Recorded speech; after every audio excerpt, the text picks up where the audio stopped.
The geometry of healing.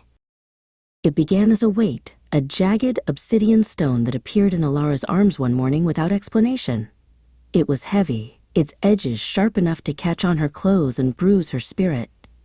She didn't know how to set it down, so she carried it, her footsteps slowing, as the world around her turned the color of cold ash.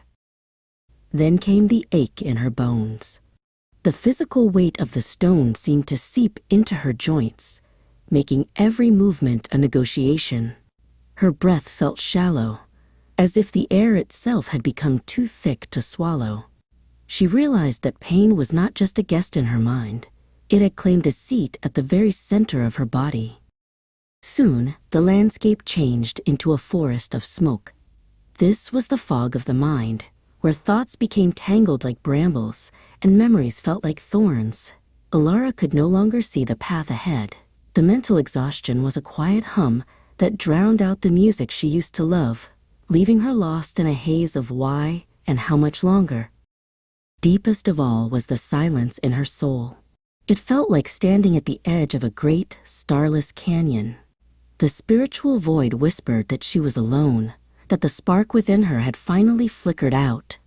She looked at the stone and wondered if this heavy thing was all she would ever be. In the quietest moment of her despair, a flicker of warmth appeared. It was Ember, a fox with fur the color of a sunset, watching her from the tall grass. Ember did not try to take the stone away or tell Alara to cheer up. Instead, the fox simply sat down, offering the silent, steady presence of a witness. "You cannot carry it and climb at the same time," Ember seemed to say with a flick of his tail. He led her to a shallow cave lined with soft, glowing moss. This was the preparation, the understanding that healing requires a sanctuary. Alara laid the stone down for the first time, her arms trembling from the sudden lightness. The process was not a single leap, but a series of small, intentional acts. Alara took the stone to a nearby stream of crystal clear water. She began to wash it, scrubbing away the layers of soot and grime. As she cleaned the stone, she found that her own hands, though scarred, were becoming stronger. Healing was also mending what had been torn. Ember watched as Alara sat by the fire she had built, using a needle made of bone and thread made of light to repair her tattered cloak. She realized that she wasn't trying to return to the person she was before the pain. She was weaving a new version of herself, one that knew how to survive the cold.